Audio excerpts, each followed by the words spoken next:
Steelers Extra Point Show, presented by Neighborhood Ford Store. Good afternoon, everyone, and welcome into Pittsburgh CW. It's the Extra Point Show, and the Cleveland Browns, although the Steelers gave them a scare, came within one play of tying that game. Cleveland goes to the playoffs for the first time since 2002 with a 24-22 win over the Steelers. Good afternoon, everyone, and welcome inside our studios. Bob Pompeani, Chris Hoke, and we join you here after the Steelers complete their season, 12 wins, 4 losses, a loss at Cleveland, but it was one of those games that you knew they were going to rest a lot of players, and they did. They did not play certain guys. There was a COVID incident with Joe Hayden, so he did not play. But Chris, overall, I thought Mason Rudolph made some big throws down the field. And yes, his pocket presence sometimes makes me wonder if he's aware of what's going on around him. But when he focuses in and delivers, he puts the ball on the money. He did 4 times today, 3 of those on 3rd and longs, which set up field goals. I thought Mason Rudolph represented himself really, really well. You go out in this game, and he was delivering the ball, putting it on point. I count 4 or 5 drops by some of your top players, top receivers on this team. Chase Claypool, James Washington, Vance McDonald. You had Juju. You had some drops in this game, and he still delivered, most importantly, on 3rd down. I mean, continually, over and over again. 3rd and long, Mason Rudolph stood in that pocket and delivered the ball and converted 3rd downs. And he was very impressive, in my opinion. One bad throw, and that was, there late in the 3rd quarter, 4th quarter time frame. And Benny Snell gave up that pressure, and he threw the ball, and he didn't want to throw it, but he threw it, and threw the interception by Stewart. But other than that, Bob, I was really impressed with his effort. Yeah, but on that play, he got hit in the head, too. Normally, if that's any other quarterback, why wasn't that called? That should have been roughing the passer, should have been an automatic first down, and that would have changed a lot of what happened after that. They don't get a touchdown. The Steelers possess the ball. Could be a different story. I thought that was a big error by Bogart, the referee today. Absolutely. I mean, that's called almost 100% of the time. It must not have been seen. Gene Steratore, who was on CBS, what did he say? He said it must have been Shield, the referee there, because when they see that, they're going to call it. And there was 2 hands to the face, completely an offense there. Flag wasn't thrown. It should have been reverse that call. It should have been 1st and 10 Steeler ball. They also missed a holding call on Henry Mondo. He was being held for like 6, 7, 8 seconds. It allowed Baker Mayfield to escape, but that's neither here nor there. The Steelers gave it what they had to give it today and, played hard, but they came up short, which means, in all certainty at this point, Chris, tell me if I'm wrong, because these playoff matchups mess me up sometimes when you're talking about tiebreakers. Pittsburgh, Cleveland, it looks like that's going to be the first-round matchup. Now, I'm not sure if that Colts-Titans, those 2 games later, can affect it, because the Dolphins right now have a lot of vested interest in what the Colts do. But it seems that it would be 3-6, and at this point, Browns at Steelers, yes? Yeah, my understanding is this. With the Bills winning and the Ravens winning today in the 1 o'clock time slot, and with the Browns winning, everybody stays the same. The Steelers are going to end up playing the Browns next weekend, and the Ravens and the Bills are in, of course. And it looks to me right now, Bob, that the Colts are on the outside looking in, and there really is no looking anymore. It looks like the door's shut. Unless something happens here with some tiebreakers, that's what it looks like it's going to be next week. Yeah, and that would be Baltimore as the 5 seed, and they would then visit the AFC South champ. Bills clinched the 2 seed, and they played some of their starters today. I think they wanted to make sure they got that 2 seed and not let the Steelers take it away from them with a win. So they get it, and that means they'll take on the 7th seed at this point, and we'll see. We got it all coming up later today when we figure it all out. But there are 6 games over next weekend, 3 on Saturday, 3 on Sunday, since they added a 7th playoff team in each of the conferences. We have a lot coming up here today. We're going to talk about this game. We're going to also hear from Mike Tomlin and players in the locker room. And we'll talk about potential things that could happen next weekend, what should be a wild weekend of football. Overall, Chris, the other thing that stood out to me was I thought some guys made some good contributions here, and this, make no mistake, was an evaluation for Mike Tomlin and his coaching staff as well. You want to get guys in there to see what they can do. Besides Mason Rudolph, look at some of the other guys out there. Who do you think took advantage of an opportunity to play in this game? Because I thought Sean Davis came back and played a pretty good game at safety. Yeah, he did play a good game there, and he had a couple great tackles and really a good tackle there on People's Choice, and had a nice hit there and dislodged the ball. And you look up up front in that defensive line, you saw that fight on the sideline between Carlos Davis and Isaiah Buggs. 2 young guys just duking it out, trying to get reps on the field to show Coach they belong. I thought those guys, for the most part, represented themselves well. There were times when they got blocked or knocked down on that one jet sweep by Jarvis Landry. Bugs got abused a little bit, but that defensive line continue to play tough. Alex Highsmith, Bob, is getting better week after week, snap after snap. Again, today, a big pressure on an inside spin move, just like he had last week. Just continually improving. I like his upside, and it's really encouraging as a Steeler fan to see that. Yeah, and I thought we saw the best of Chris Wormley, too. We haven't seen much of him, but he got an opportunity to play today and made some plays. Mike Tomlin now is addressing the media at First Energy Stadium, so let's go there live to hear from Mike Tomlin.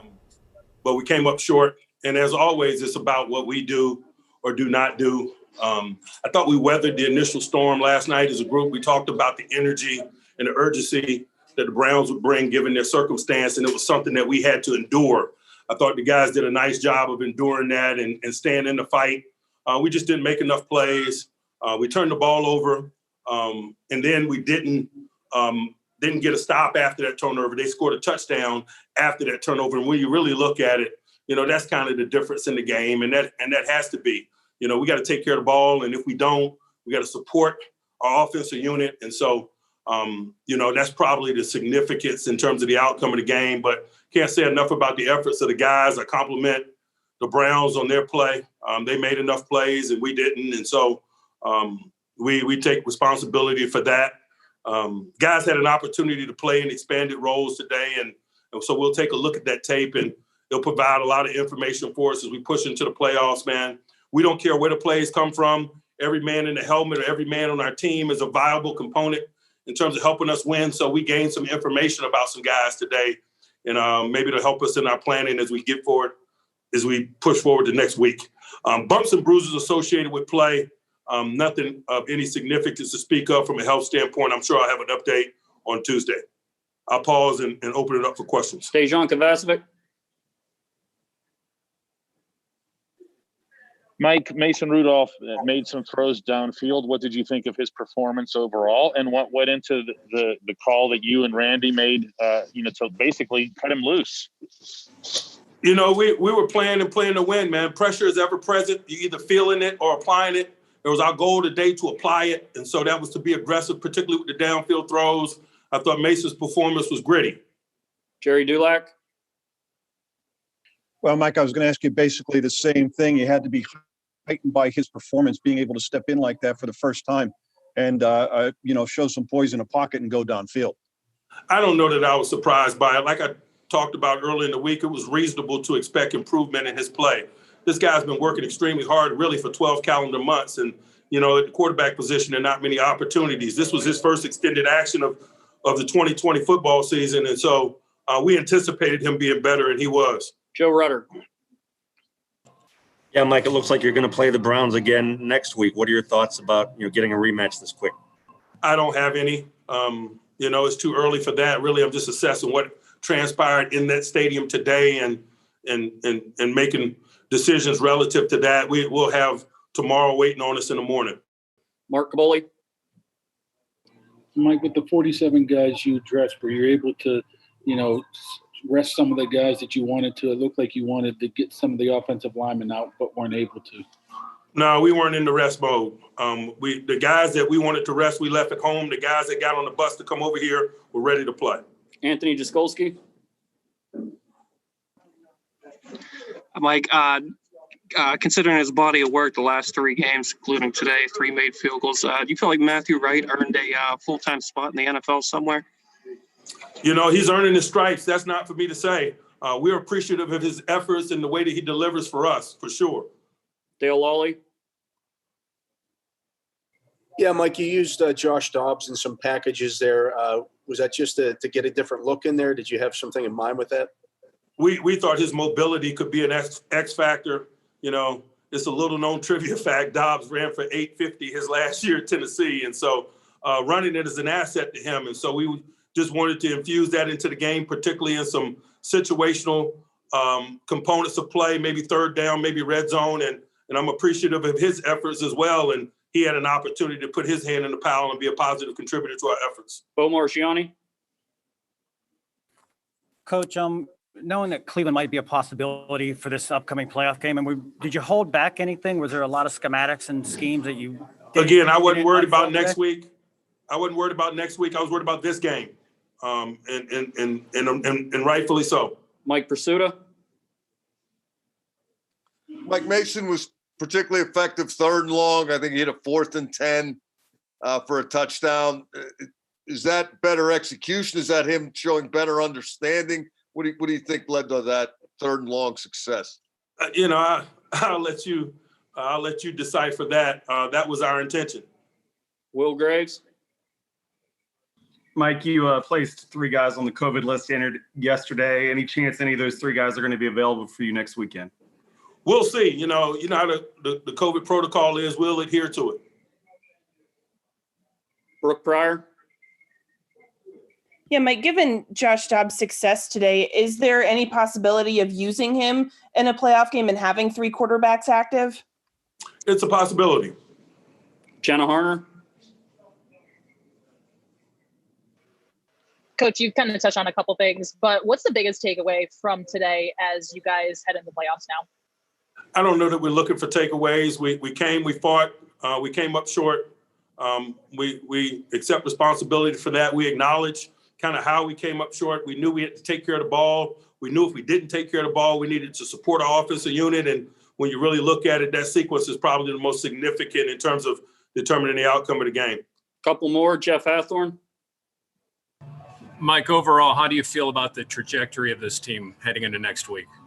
I feel comfortable. Alan Saunders. Mike, it had been a while since we saw that kind of performance from Chase Claypool. Is it big for him to have that going into the playoffs from a confidence or a momentum standpoint? It was our intention to feature him a little bit today. We wanted him to have that type of rhythm and that type of confidence in his playmaking ability going into January ball. And so we were able to check that box. Brian Batco. Mike, the TV broadcast showed a little dust up on the sideline or scrum with a couple of your young defensive linemen. What happened there? We got some Gamecocks, and every now and then they fight a little bit, man. But all in the right spirit, man. We're trying to win football games, and they're trying to win football games. And so, that's just a part of it. We don't apologize for that. I hate that it became public, but it happens sometimes. We got emotional men fighting their tails off to win. Final one, Chris Adamski. Mike, I know you said no significant injuries. I don't know if Vince Williams ended up coming back, and you just keeping a guy like Chase Claypool in the game during a game that obviously you have things wrapped up. Was that just a matter of showing that you guys still wanted to play to win? How many times I have to tell you guys we play and play to win before you believe it? All right, thanks. Well, I think that sums it up. And they almost won today. They tried to win today, and that's what they were trying. Although it would have not been in their best interest, I would think, Chris, had they won today, only because it would have then been the Ravens, I guess, as the opposition. As it is, it's the Cleveland Browns coming to Pittsburgh. That, to me, is the best matchup. I thought the Dolphins would be a best matchup if they gotten in, but they did not. It looks like cannot at this point. Yeah. But as far as the matchup is concerned, I think that's a good draw for the Pittsburgh Steelers. Do you? Absolutely. Of all the teams right now in the playoffs, listen, if the Steelers would have won this game, the Browns would have lost. Bob, I believe it would have been the Colts that would be in that 7th spot. And Steelers will be playing the Colts next week. To me, they concern me more in playing them again than the Cleveland Browns do. And so I think this is the best matchup, best case scenario for the Steelers going into the first round of the playoffs. Just like it was in 2002, the last time the Browns qualified for the postseason. It's been that long of a drought they get in. Game? That's the wild Tommy Maddox game, right? Yeah. 36. Yeah, and they were Kelly up. Holcomb. Remember, BA was out there, I believe, and they were up on us. And we came back and we won that game on the shoulder of Tommy Maddox. 36-33, right? Wild card weekend it was. And Chris Hoke was right there as part of it. Did you get a couple of sacks in that game? My memory says you did. Probably 3 or 4, but who's counting? All right, we're going to go to a break. When we come back, we'll have more interviews. We're also going to take your calls a little later as we open up the phone lines. But right now, we dissect the Steeler loss, but one that has them in a rematch with the Browns. So playing for the 3rd time next weekend at Heinz Field. We still don't know the day or the time. We'll probably learn that a little later in the day, but the Steelers fall short by 2, 24-22. Our coverage continues live right here on Pittsburgh CW. The Xfinity Extra Point is brought to you by Xfinity. Change the way you experience TV with Xfinity X1. Grit, determination, desire to be the best, or as we call it, going to work. But good luck getting the job done without the right tools. You'll need an F-150 with best-in-class payload and plenty of capability to do it right.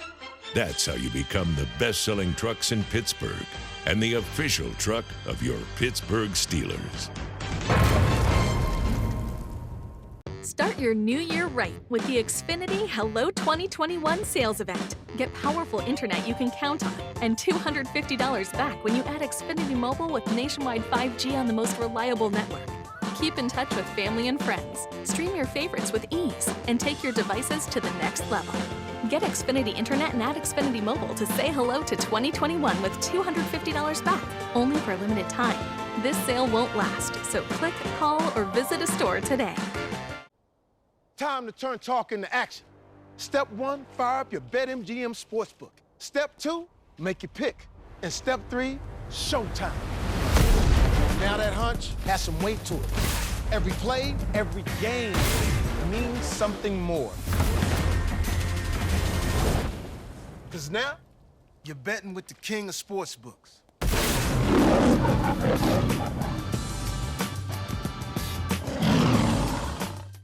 Want to sell your Pittsburgh area home faster and for the best price? Then make it RE/MAX Select Realty. RE/MAX Select agents sell up to 3 times as many homes as other agents. That means more buyers searching your neighborhood right now. Call RE/MAX Select today. We'll meet and list your home tomorrow. Plus, get your free RE/MAX market price evaluation. Selling your home is a big decision. Make it RE/MAX Select Realty. See us now at selecthomefinder.com. Welcome back to Steelers Extra Point, presented by Neighborhood Ford Store.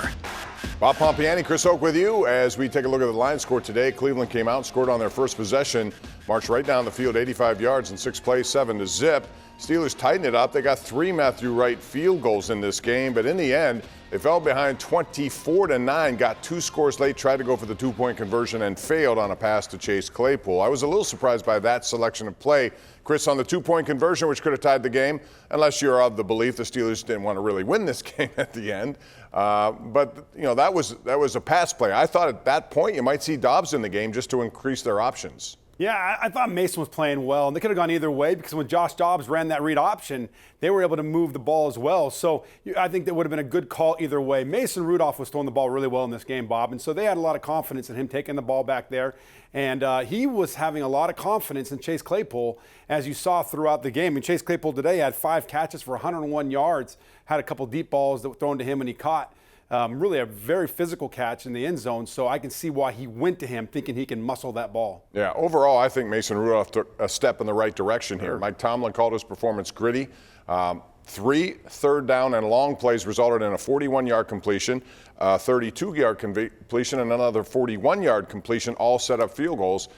He seemed to have the rhythm going down the field, and his arm strength I don't think has been in question necessarily. It's just the pocket presence. Overall, analyze that performance by Mason Rudolph. Do you think he took a step in the right direction, as if, you know, if the Steelers were thinking about keeping him next year and not looking elsewhere for a backup? I think he solidified that. Do you? Oh, I think so. Listen, if you're in the Steelers brass right now and you're upstairs on that second floor down the south side, you're smiling right now about Mason Rudolph. And he comes out today, Bob, and throws 22 for 39 for 315 yards on the road against a team that is in a must-win game. He made some great throws, threw the ball deep, like you said. I mean, he had a 3rd and 11, a 3rd and 4, a 3rd and 7, a 3rd and 9, a 4th and 10, and a 3rd and 10 that he converted through the air. And he stood in there with confidence. And, yeah, there were times when that he could have felt the pressure and either got rid of the ball or stepped up in the pocket. And he needed to develop. But I thought we saw much improved Mason Rudolph today. Yeah, we'll talk about Josh Dobbs and his performance and whether or not the Steelers could utilize him in the playoffs in some sort of special package in a moment. But Alex Highsmith, another young player, got a lot of playing time, and he has ever since the injury to Bud Dupree. He had a sack today, looked good, and has certainly moved in the right direction. This is Highsmith after the game in Cleveland. Going into, especially since we first played them, I feel like, we're going to have a great week of practice. We're going to be prepared and, we're going to be ready. So we're excited for the challenge. We're going to be ready to go to battle come whenever we play. Alan Saunders, Pittsburgh Sports Now. Alex, you're going to be, asked to have a big role in the postseason here. How important is it for you to finish the regular season with a good performance and come into the postseason with some momentum here? Ultimately, just want to go out there and just do what I can, just help my team win. So, ultimately, we didn't get the win tonight, so it doesn't really matter. So, but we're ready, excited for the next challenge, excited to go into playoff ball, and just get ready to go to war. Jerry Dulac, Post-Gazette. Hey, Alex, what did you like about the way you guys hung in there and battled back? And two, no Bud, no TJ, did you feel any more, pressure, but responsibility to put some pressure on Mayfield? I think, just us fighting and clawing that game, just show the resiliency of this team. We're a fighting team. We're just going to fight to the end of every game. And so that's what I'm excited about, going to the playoffs, that we have a team, that's going to fight. And so I'm ready to see that. And so it's just going to be awesome, to be able to see this team work and just, be able to be a part of that. It's just such a blessing. So we're ready for the challenge ahead. Joe Rutter, Trib. Hey, Alex, how do you feel about yourself? You were able to get some pressure on Mayfield. Does that kind of give you a little bit of an edge or, some momentum going into the postseason? I mean, when I do get pressure, it does give me confidence, to continue rushing. So, that's just the mindset I'm going to have going to the playoffs, just to be relentless in my pass rush and, just be firm and strong and stopping the run. And so I'm just ready to do whatever it takes to help my team, win. Bo Marchiani, College to Pro. Playing in this atmosphere in Cleveland, they had a lot of fans in the stands, obviously a lot of on the line for them. Could you just talk about the atmosphere for you as a rookie just being in this park? Yeah, it was cool.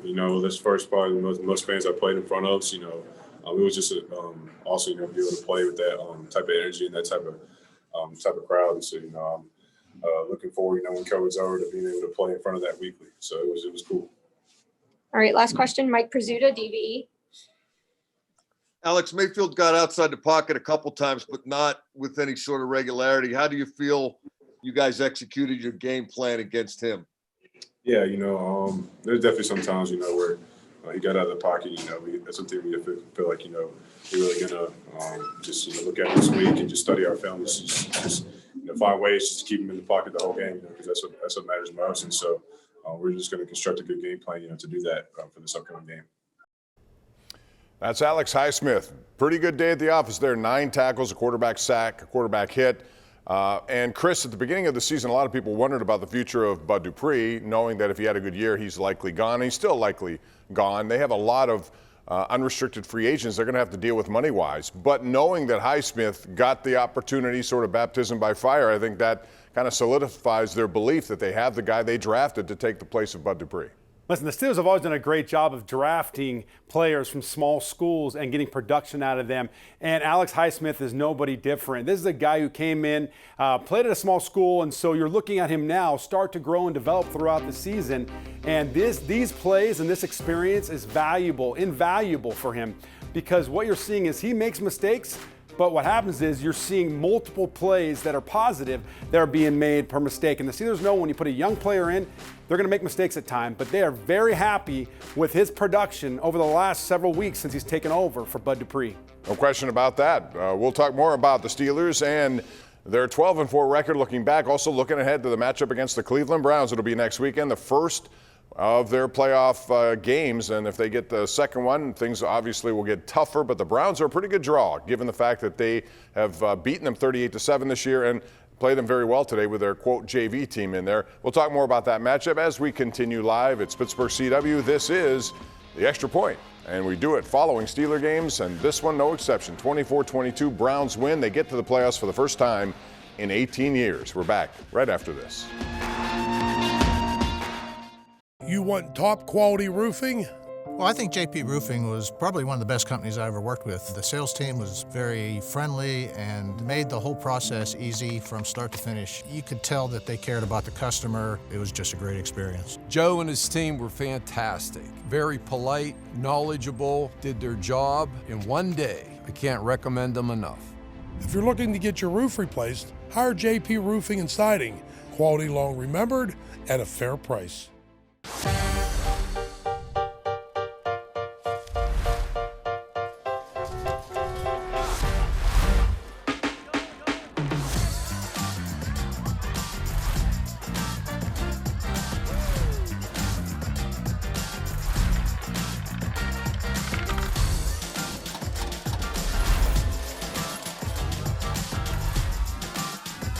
Play your first 24 hours risk-free and get up to $200 back if you don't win. Well, you took down the tree.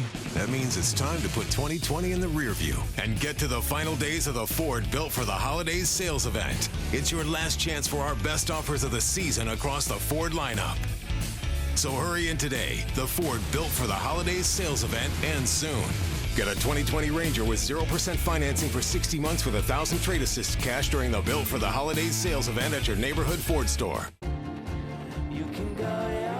It's time you make the rules. So join the 2 million people who've switched to Xfinity Mobile. You can choose from the latest phones or bring your own device and choose the amount of data that's right for you to save even more. And you'll get nationwide 5G at no extra cost, all on the most reliable network. So choose a data option that's right for you. Get nationwide 5G included and save up to $300 a year on the network rated #1 in customer satisfaction. It's your wireless, your rules. Only with Xfinity Mobile. Welcome back to Steelers Extra Point, presented by Neighborhood Ford Store. Bob Pompeani, Chris Hoke with you, and here is the playoff picture as it's coming into focus. Although I got to tell you, Chris, every week 17, it's confusing because there are too many tiebreakers involved. We went back and forth with this, but the Chiefs will be the #1 seed. That means Buffalo is the #2 seed. We'll get the 7 seed, and right now that could be the Dolphins. It could be the Colts. Depending on what happens with the Colts and the Titans, still that's undetermined. And then you're going to get the Steelers and the Browns, which again I think is a good matchup. You know, Buffalo wanted that 2 seed, but you could argue that as the 2 seed, they're actually going to get I think, a better team than the Steelers get in Cleveland. I mean, how do you, when you look at this, what do you think? It's hard to, to look at the Colts, to me anyway, and say that they are not better than the Browns. To me, they're better than the Browns. What do you think? Yeah, I just think this is the best matchup for the Steelers. Look at the Bills right now, and they played a lot of their starters today because they want to ensure that 2 seed. But you're either going to have the Chargers, I believe, the Titans, or you're going to have the Dolphins coming up to Buffalo. It's probably going to be cold up there in Buffalo next Sunday. And so you're looking at a team coming from a warm weather area, playing up in Buffalo against a very hot team. And I think any team that comes up there is not going to be able to play at their best because of the conditions. And the Bills, to me, they're one of the hottest teams, if not the hottest team in the NFL right now, Bob. So they can actually have a rematch, just like the Steelers and Browns would be. If the Dolphins should get in, the Colts lose, and all of a sudden that's a rematch, a game that Buffalo won today. And let me talk to you real quick about Josh Dobbs. We mentioned Rudolph's performance. I thought he took a step forward. I still think there are some pocket awareness things. He's very comfortable in the pocket. When it breaks down, he tends to get a little happy feet, it looks like. And that throw was a good example of that. But Dobbs, 4 for 5 today, gives you that element of run. They utilized it today. You haven't done that all year. Is there a chance you see that next week in the Browns or at some point of this postseason run? Well, if you're going to put Josh Dobbs in there next week against the Cleveland Browns, you've got to pull out Ben Roethlisberger. So it's a little different doing it this week in a game like this with Mason Rudolph at quarterback versus next week in a playoff game with Ben Roethlisberger at quarterback. Do you want to have him trotting off the field to put Josh Dobbs in there? So my bet and my vote would be no. It does create an element of creativity and to keep a defense on their heels, but I just don't see it happening with Ben out there. Don't think Ben would want that to happen, Bob, in the first place. No, I just think it's something to consider because even though he was 4 for 5, he only had 2 passing yards. That's what I was going to say. But the rushing yards were 20, and he gives you a little change of pace, something that could extend a drive. And we'll see how that goes. In the meantime, the Steelers use a lot of guys. Jayrone Elliott is a guy we got accustomed to last year in the preseason. Made a big play in a preseason game, an 80-yard fumble recovery or interception against Carolina. Got a chance to play today. He made a hard hit on Nick Chubb, and he spoke after the game. I mean, it wasn't strange at all. It was always next man up. It's the standards here. Whoever take the field, we got to take the field, no matter who the guys are. We know me, Alex, and Ola was going to have a workload today, and that's what we asked for. So we didn't get the job done, but, kudos to those guys. Just being a kid from Cleveland, I know what this means to the city of Cleveland, so congratulations to them. But we didn't get the job done at the end of the day, and we got work to do. Jenna Harner, PXI. Jayrone, what's the biggest takeaway from today as you guys get ready to head into the playoffs, knowing that most likely you'll end up facing this Browns team again? Yeah, I think it gives confidence for the younger guys who got a chance to finally get in the field and show their talents to the NFL. I think it just by them getting more reps and all of us getting more reps, it'll just continue to help us build as a team. And we got film to look at and correct, and we're ready to get back to work. Jeff Hawthorne, 93.7. Jay, how about you personally? What do you take out of this game? Honestly, this was my Christmas. You know, just being from Cleveland, been out of the NFL for a few years, and having a chance to get back here and play in my hometown in front of my fans, my family, and to see how this game came down to it, and to know what this means to the city. You know, I'm a little upset that we lost, but I understand what's going on with the whole team and the city of Cleveland. So, you know, once again, congratulations to the city of Cleveland. But here in Pittsburgh, we got some work to do. And last question, Alan Saunders, Pittsburgh Sports Now. Hey, Jay, what was the mindset like when you guys got down? I mean, in the game where you're obviously resting a lot of important players, it didn't seem like you guys were ready to go down without a fight. You came back a couple times. What was that mindset, and who was kind of leading that charge on the sideline without some of the usual leaders? Yeah, I mean, Benny was doing a great job leading us. Everybody was just trying to rally behind each other. You know, Mace was our quarterback, so we tried to pick Mace up and keep him going. So, you know, we don't really point out leaders here and there, but everybody just try to lead in their own way, and we just try to, you know, whoever got the high hand or whoever got the, you know, the momentum going on the sideline, we just follow them. You know, we kind of pick. See Mason Rudolph now speaking. They're going to switch over to his Zoom interview. There and on the 2-point play, as well as, you know, I thought DB kind of slingshotted him a little bit, and you know, but it's a 2-point play, hard for a referee to make a call there, but you know, we lost. So that's all that matters. Will Graves, Associated Press. Mason, you talked to us the other day about the ability to maybe prove that you have an opportunity that you can be a starter in the league, that you can be a productive player. Do you believe that you took a step today compared to where you were a year ago? Yeah, I think you have to get back and watch the tape, but I felt like we made enough plays to put ourselves in the game. That there at the end, being down, you know, a couple scores. You know, I think it really came down to those 4-point plays, those 4-point swings, and lack of touchdowns in the first half on those drives. We only got field goals from. Now, Matt did a great job putting those through the uprights for us, but we got to come away with 7 there instead of 3. Jerry Dulac, Post-Gazette. Hey, Mason, was the plan to come in and attack deep, and you had you talk about some of that success you were having on those third and long connections, and even the 4th down touchdown to Chase Claypool?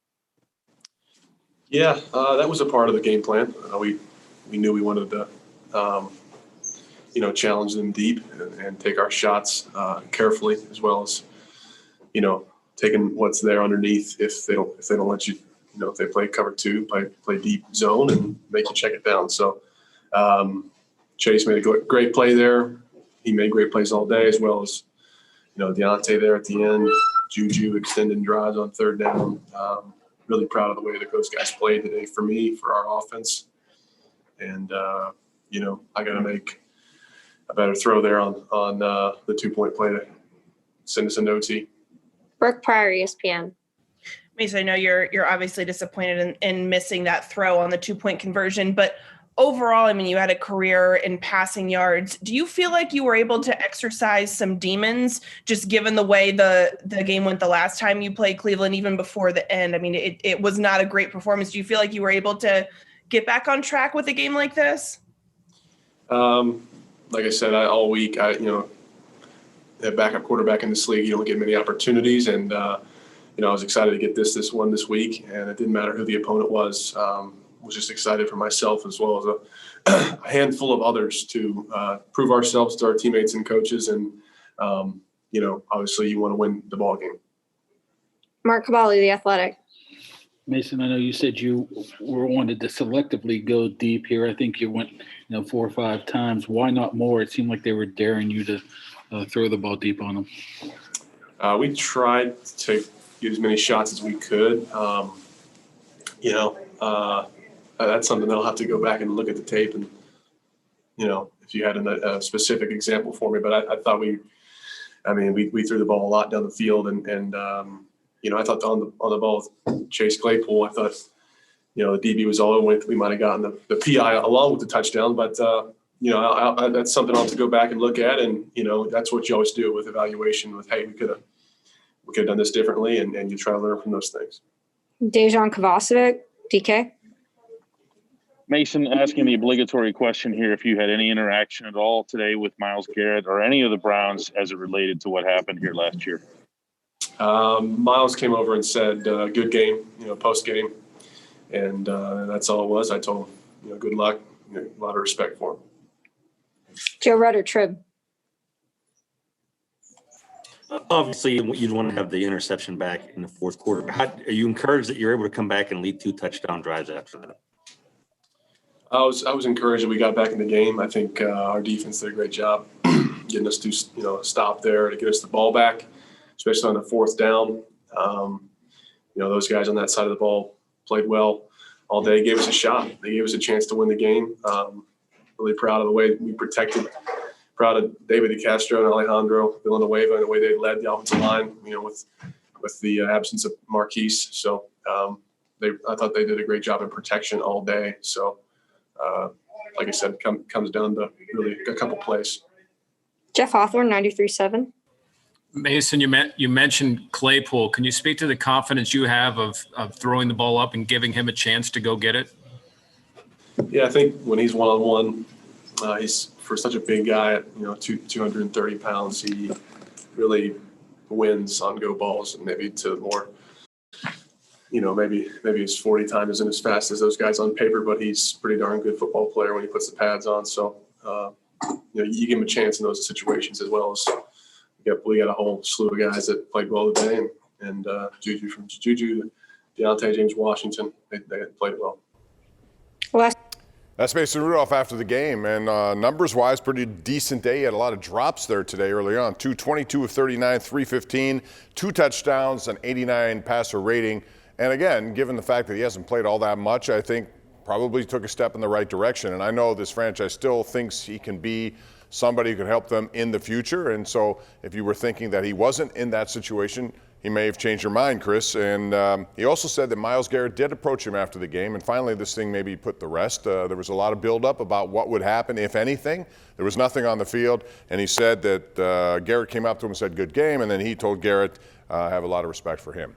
Yeah, let's hope that's the end of it, and we put it behind us in our rearview mirror and look forward to the games ahead, because that takes away really from what's happening in the upcoming game and the storyline here. But you look at what Mason, really what impressed me was his poise in the pocket on third down, Bob. I mean, the Steelers today were 8 for 17 on third down, nearly 50%. And 4 of those passes on third down, Mason stood in and delivered the ball on third down and did a great job, and 1 on 4th and 10, a 13-yard pass to Juju. So you have to be impressed with his poise there on those situation downs that Coach Tomlin likes to talk about. No question about it. He made big plays. He's got the arm strength to go down the field. I thought it was interesting. That was part of the game plan moving forward in this game, to challenge the Browns down the field. They had a lot of their guys out with injury and or COVID, and I wondered next week if that remains part of the game plan, because I think they could have success with Ben Roethlisberger certainly going down the field as well. We're going to talk about the run game, how it did for the Steelers, and also what the Steelers did to shut down the Browns, if at all. We'll talk about that when we come back. You're watching Steelers Extra Point here, and we follow every Steeler game right here on Pittsburgh CW or KDKA TV. Coming up shortly, we'll also be taking your calls at 412-575-2600. 24-22 is your final score. The Browns get into the playoffs and a long drought. 18 years, they're back, and just like in 2002, they'll take on the Steelers in the first round next. This is a game changer. I'm Jason Waller, founder of Power Home Solar. The solar movement is on. It's time to own your power. With our American-made solar panels, we've teamed up with Generac's backup battery system so you can reduce those energy bills and never be without power again. And right now, score big with $2,000 instant cash back. Generac and Power Home Solar, the #1 team in home energy.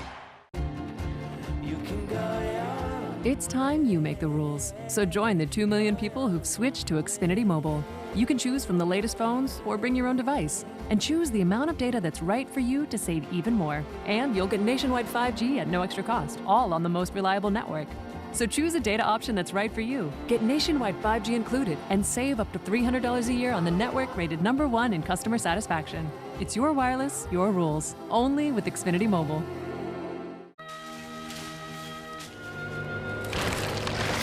Well, you took down the tree. That means it's time to put 2020 in the rear view and get to the final days of the Ford Built for the Holidays sales event. It's your last chance for our best offers of the season across the Ford lineup.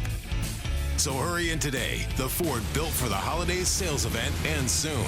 Get a 2020 F-150 with $9,450 in total savings plus $1,000 trade assist cash during the Built for the Holidays sales event at your neighborhood Ford store. The way things are changing is personal. And while everyone's financial needs are different, we're working to help with each one so your small business stays open, your community thrives, and you're ready for what's next.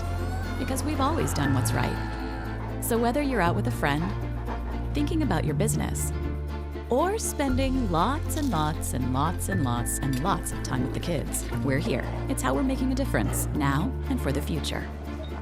PNC Bank. Welcome back to Steelers Extra Point, presented by Neighborhood Ford Store. All right, we are back with more of our coverage of the Steelers' 24-22 loss in Cleveland. Look at what Buffalo did today, making a statement. They played a lot of their starters, including Josh Allen. They wanted that 2 seed, and they beat the Dolphins 56-26. The Dolphins are on life support when it comes to their playoff chances. Need a Colts loss. Ravens 38-3 over the Bengals, and the Ravens are playing really well heading into the postseason. On the other side of it, in the NFC, the Giants, if they win the division, they need a Washington football team loss tonight to Philadelphia. But if they should win, they'll win it with 6 wins, 10 losses. They got their 6th win today as they eliminate Dallas 23-19. So, Chris, let's talk about AFC teams and which teams are really heading into the postseason with a lot of momentum. I think, obviously, both Buffalo and Baltimore are the 2 teams I would look at. Kansas City struggled a little bit up and down. They're going to have not only today off, they're not going to play their starters, but next week they get a bye week. That could affect them. We saw Indianapolis go through that many years ago under Tony Dungy. Yeah, I mean, I would like to say it's the Steelers, but they've lost 4 of the last 5 games, and so we can't say it's them. And you look at right now, I'm never going to discount the Chiefs, Bob. I mean, these guys, they're a machine right now with Patrick Mahomes at quarterback. But if you're talking about other than the Kansas City Chiefs, the Buffalo Bills and the Baltimore Ravens, I mean, the Bills, Josh Allen is playing as good a football right now as any quarterback in the NFL, in my opinion. They continue to steamroll through the latter part of their schedule. You look at the Baltimore Ravens. This is a team today, 38-3 against the Bengals, have been hot over the last month. This is a team that nobody wants to play because of their identity, because of the way they play the football game. They can play in any weather, cold or in the dome or in the warm weather. They're going to come out and smack you in the mouth. So those 2 teams outside of the Chiefs are the ones that you need to keep your eye on. All right, there's a look at the playoff picture. Again, the Chiefs get a week off. They'll await what happens in week 1, which is next weekend. The Bills will take on most likely the Colts, the Steelers, and the Browns. And then if the Titans win, they'll take on the Ravens. If the Colts should somehow win that division, it'll be the Colts with the Dolphins sneaking in as a 7 seed. However you look at it, I still like the Steelers matchup with Cleveland. They know them well. They've played them twice. They beat them handily here. And I think the dynamics of a Steeler win are there as they would move on. We'll see, though. It's never easy. And the Browns, they get into the postseason. The Steelers in 2002 also eliminated them in that wild card game. J.C. Hassenauer is one of those guys who played today in place of Marquise Pouncey, and he spoke afterwards about his first opportunity in the NFL as a starter. Well, I thought they both did great jobs, especially with the tempo, of getting in and out of the huddle. They were paying attention to the play clock and everything like that. So they did not disrupt any tempo. If anything, they increased the tempo and helped us a lot. Mark Cabali, The Athletic. Hey, JC, I know Miles was having some success early, but not so much late. What did you guys do differently to either help Al or contain Miles? We didn't really do anything different. We stuck to our game plan. Al did a great job, I thought. Obviously, we'll evaluate the tape and go from there. But, I thought he did great. And, he always wins those competitions. So I was proud of him. Mike Pizzuta, DVE. JC, you guys converted a number of 3rd or 4th and longs. You feel like the protection was what it needed to be? And did you feel like you got better against blitzes as the game went on? Yeah, I thought the protection was great. Mason and Dobbs, they were both playing fast. They were getting the ball out. They were doing their checkdowns, whatever they needed to do to play fast. I thought they all did a great job protection-wise as well. Anthony Jaskolski, Pittsburgh Sports Express. I know you hit on it a little bit with the quarterback's performance, but how would you assess Mason's final drive there, just how he composed himself, how he handled himself. I thought his performance the whole game was great. I was so proud of him the way he stepped up this week. He led our team. He set the tempo. He was a leader. I was really proud of Mason for that. Even Dobbs too. Dobbs came in the huddle. He demanded, he commanded the huddle the way a quarterback's supposed to. I thought both of them did an excellent job. I was very proud of both of them. All right, J.C. Hassenauer after the game. Chris, your assessment of the offensive line. I looked at some of the run numbers here. The Steelers, although they averaged 4.3, they didn't get a lot of numbers there in terms of yardage.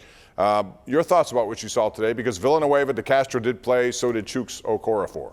Yeah, when you look at the play here of the offensive line, I thought J.C. Hassenauer did a good job. I thought the interior three played well. The one sack the Steelers gave up, Chuks fell down and Olivier Vernon both fell down. He got back up, finished the play. That's probably one of the plays that Mason held on to the ball too long, and Vernon got that sack. Big Al continues to struggle out on that island, the left tackle, getting pushed back several times a game into the quarterback. That's something that's got to be concerning for the Steelers. And in the blocking game, he's had struggling moments over the last few weeks. So I look at this right now and think Hassenauer did a great job stepping in for Pouncey. He's not Pouncey, but what he did today in this game, you got to applaud him. All right, let's talk about the other side of it, and that would be the Steelers attacking defensively the Cleveland run game. Because if you look at the numbers, raw numbers say 31 carries, 192 yards. That's a 6.2 average. They gave up, of course, a 47-yard touchdown run to Nick Chubb, and they're going to face a lot more of that next week. Overall, your thoughts about how they performed? Well, I look at it this way. It was a tale of two halves, and a lot of the rushing yards in the second half were from Baker Mayfield scrambling when he had a 28-yard scramble late in the second half. But you look at Nick Chubb. He had 7 rushes for 83 yards in the first half. That's including that 47-yard run, Bob, on that first drive. In the second half, he had 7 carries for 25 yards. I know they held him back, but not a lot of yardage there for 7 carries. The Steelers did a much better job than they did in the first half, where there were guys that were free in the hole, there to make the play, and they either put their head down or they took bad angles and didn't make plays. On that 47-yard run by Nick Chubb, you had Cam Sutton sitting in the hole, waiting to make the play. Didn't make the play. And then you had Minkah Fitzpatrick, who overran the play. Nick Chubb was able to cut back down into the field and go for that 47-yard touchdown run. And there were several plays that happened like that in the first half that I believe they shored up as what I saw in that second half. Yeah, they did. The numbers were better in the second than the first half, and you're right. Mayfield did a lot of scrambling there. I thought a couple of those were helped with a non-call by the official on a couple of blatant holding calls. But we haven't seen a lot of holding calls all season long, and chances are you're not going to see them all that much in the postseason. Although, when they become influencing the outcome of a play, I think you got to call it if you're official. We'll talk more about that, and we'll continue. Plus, we have your calls coming up. Your thoughts on the Steelers as they complete their season 12-4, owners of the 3 seed, and a first-round opponent, the Cleveland Browns, next weekend. We'll talk about it as we continue. We're right here live on Pittsburgh CW. Steelers win the AFC North and now have their sights on moving into the postseason. Next. I'm Doug Hopkins with 5apg.com, and I want to buy your house. I'll make you an as-is cash offer on your house within 24 hours. Whether it's a total fixer-upper or in perfect condition, 5apg.com is the easiest way to sell your house. When you sell your house to 5apg.com, there's no fees, no commissions, no banks, and no repairs. Just go to 5apg.com for your free, no obligation cash offer 24 hours a day. That's 5apg.com. It's time you make the rules. So join the 2 million people who've switched to Xfinity Mobile. You can choose from the latest phones or bring your own device and choose the amount of data that's right for you to save even more. And you'll get nationwide 5G at no extra cost, all on the most reliable network. So choose a data option that's right for you. Get nationwide 5G included and save up to $300 a year on the network rated #1 in customer satisfaction. It's your wireless, your rules. Only with Xfinity Mobile. We're Steelers. We take what nature provides. We work in what others can't handle. We put it through extremes others can't imagine. And we create something extraordinary. Then we share it with others so they can make their own amazing. Now, Steelers are partnering again, working to bring remarkable to the next generation so they too can be extraordinary.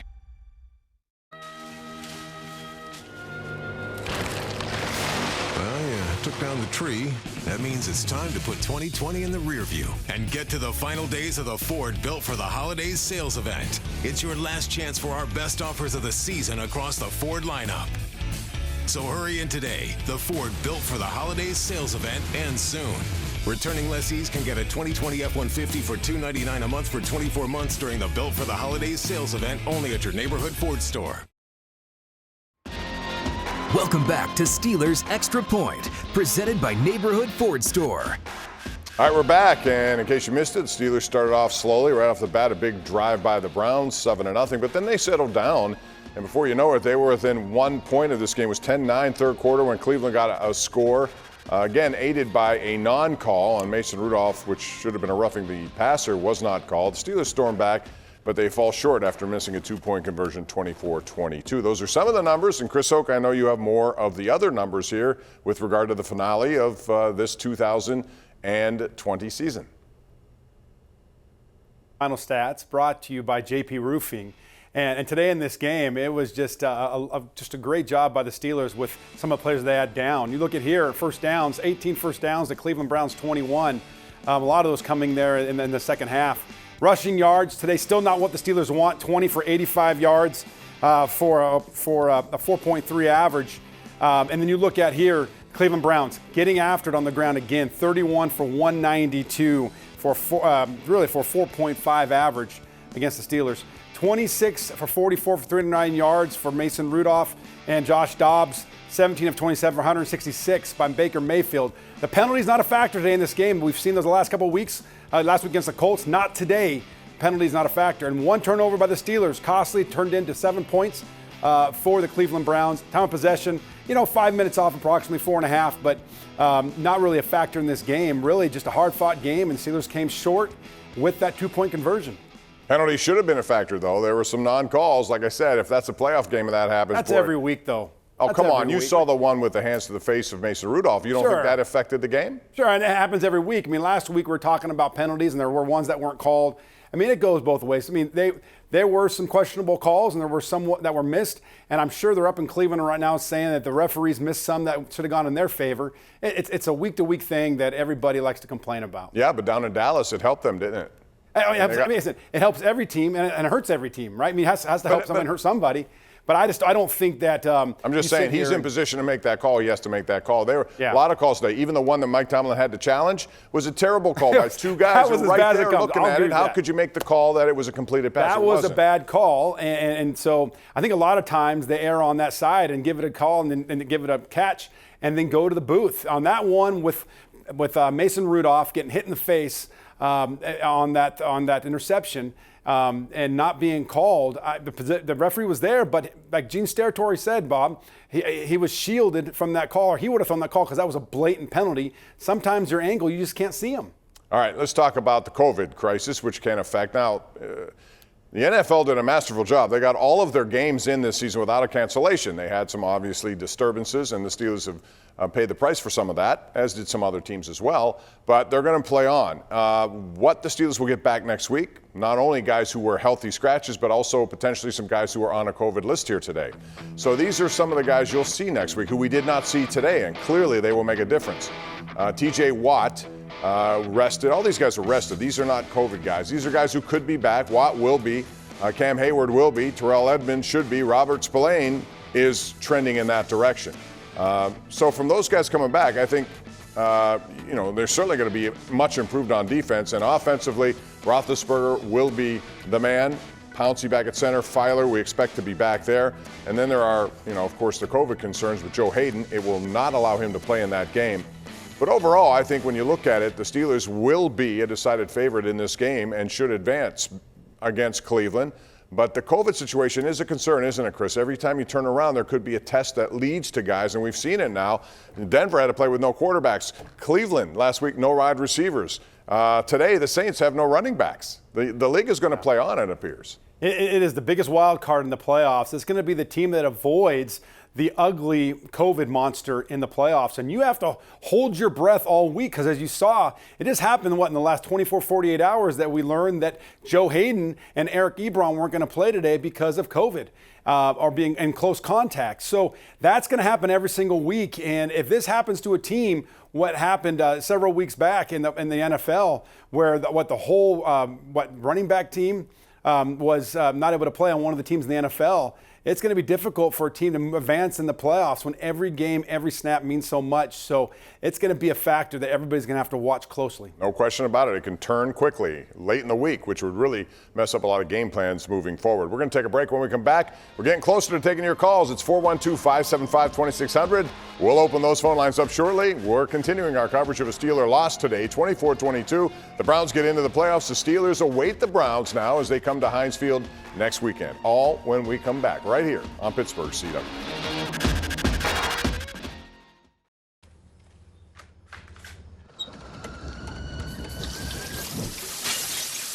Not a problem. All good here. No biggie. I'm a member of American Home Shield, which means this faucet may be freaking out, but I'm not. Something's wrong with my AC. It's blowing pretty hard and it won't turn off. Luckily, I'm a member of American Home Shield. My plan helps cover the cost when parts of more than 20 home appliances and systems wear out. If they can't repair them, they'll replace them. It covers things home insurance doesn't, no matter their age. It's a beautiful day.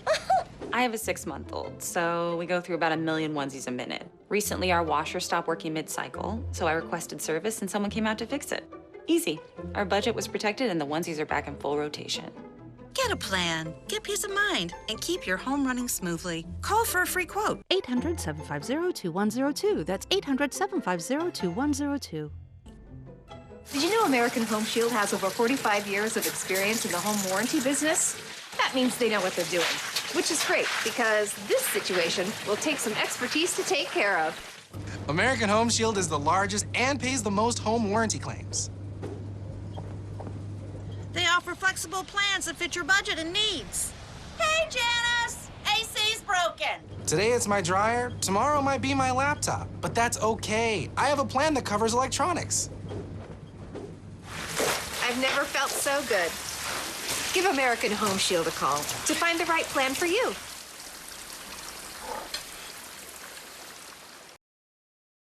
$800-750-2102. That's 800-750-2102.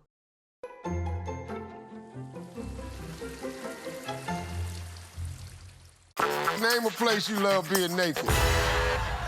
Can't you look at me? No, ma'am. Family Feud. Weeknights at 7 on Pittsburgh CW. Welcome back to Steelers Extra Point, presented by Neighborhood Ford Store.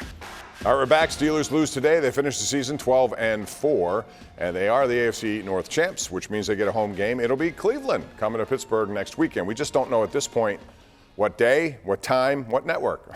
So those are all up in the air. Chris, we're going to take a look at a graphic here, and we'll talk about, potentially what CBS here at KDKA. We have 2 games, one on Saturday, one on Sunday. Both look to be the later afternoon games at 4:40. Remember, there are 3 games on each of these days now, Saturday and Sunday, now that they added a 7th playoff team. So as you take a look at the graphic, when it comes up, you'll see that none of this is, etched in stone. This is according to sportsgamestoday.com, and they follow this sort of stuff. But there's a 1, a 4:40, and an 8 both days. Now, we're expecting to get the Steelers and the Browns potentially on one of those CBS games. But, these choices still haven't been made. Your thoughts? Yeah, and those slottings will take place tonight, and the NFL will do that. And we want to make sure that we mention that this is brought to you by the Neighborhood Ford Store. And right now, when we're looking at this, Bob, it's going to be an exciting weekend of football. 3 NFL games on Saturday, 3 on Sunday. We hope that everyone's sitting in their seat on CBS on Saturday and Sunday at 4:40 p.m. But we just don't know right now where the Steelers-Browns will be slotted. But you have to believe that that's a game that any network would want because the Pittsburgh Steelers are a huge draw. Yeah, they are. There's no question about that. But they may not look at that matchup as a more intriguing maybe than Bills-Colts, for example, or, who knows? There are some NFC teams and NFC matchups that will be intriguing as well. So Again, this won't be determined until a little bit later. I want to ask you about an important development I thought today was Matthew Wright. You know, Mike Tomlin did not send him on the field against Washington in a game that could have been won had he done so. He kicked 2 today, 46-yard field goals, and he had room to spare on both. And it seemed like back then it was questioning his leg strength. It's encouraging to know the guy could do it if Chris Boswell cannot play next week, but they really need Boswell, and they need his consistency in postseason, don't they? Yeah, they do, and they need, because he also, it's in the kicking game on kickoffs as well. He puts the ball in the end zone. Matthew Wright, I don't believe he can consistently get the ball into the end zone, especially in cold weather where it's harder to push that ball that deep. But you look at field goals, I mean, he was accurate, and he was 46 yards twice. Is a big deal, and that shows the Steelers that if Chris Boswell can't go, they got a guy they can trust and that the moment is not too big for him. Well, let me ask you this now, and this may be, again, you're going to have to determine who's going to play and who's not going to play. If they think Boswell can go, but they're not sure, can they afford not to have Wright available in case he gets hurt in the game? Because he's dealing with a groin, correct? Yeah, that's one of those roster decisions that Coach Tomlin's going to have to make late in the week. If Boswell's a question mark, or he's doing pretty good, but it could come back in one of these big kicks, you could see them carrying Matthew Wright as well as an insurance policy just in case. And that's going to be the chess match you're going to see down on the south side with the Steelers brass is what are they going to do comes next weekend, and how are they going to maneuver these players so make sure that they can compete on Sunday. All right, schematically moving forward into this game, Steelers and Browns. Steelers will be favored. Just your thoughts. The Steelers have still gotten off to slow starts, even today. Yep. Although I should point out the Steelers lead the NFL in 3 and outs. There was only one of those, according to my notes here, I think, today. So that's, something to build off. They need to start faster, and why don't they start faster? This is now 10 straight games where they've started very slow. Yeah, well, I look at this one right here. On the road in Cleveland, weathering that storm. Coach Tomlin talked about that because when you go into Cleveland or any opposing team's stadium and they're playing for a playoff spot, they're going to come with a lot of intensity. So you got to weather that storm, get your feet, and then make a push, and that's what the Steelers did. But they have been slow starters, and a lot would say that's because of Ben Roethlisberger being slow to warm up to the game. But that happened today. And you look at it, if you want the Steelers to be successful in this game, they've got to push the ball down the field like they did today. That's going to open up the running game, and that's going to open up exactly what Ben wants to do. Throw the underneath routes, the intermediate routes, but you can't do that unless you can push the ball down the field and complete 4 or 5 long-distance passes. Yeah, I think that's absolutely true. We saw it last week. I think they're going to build upon it. It will help the run game and vice versa. So the Steelers at least have that aspect of their game moving forward. And we saw Rudolph go deep today with success as well. All right, Chris, you ready to take some calls? Hey, I'm ready, Bob, always. All right, we're going to do that next. So if you would like to call us and air your opinions about the Steelers, the Browns next week, what you saw today, whatever, call us at 412-575-2600. That's the number for the Ireland Contracting Nightly Sports Call. It's a special Steelers edition. It is coming up next right here live on Pittsburgh CW.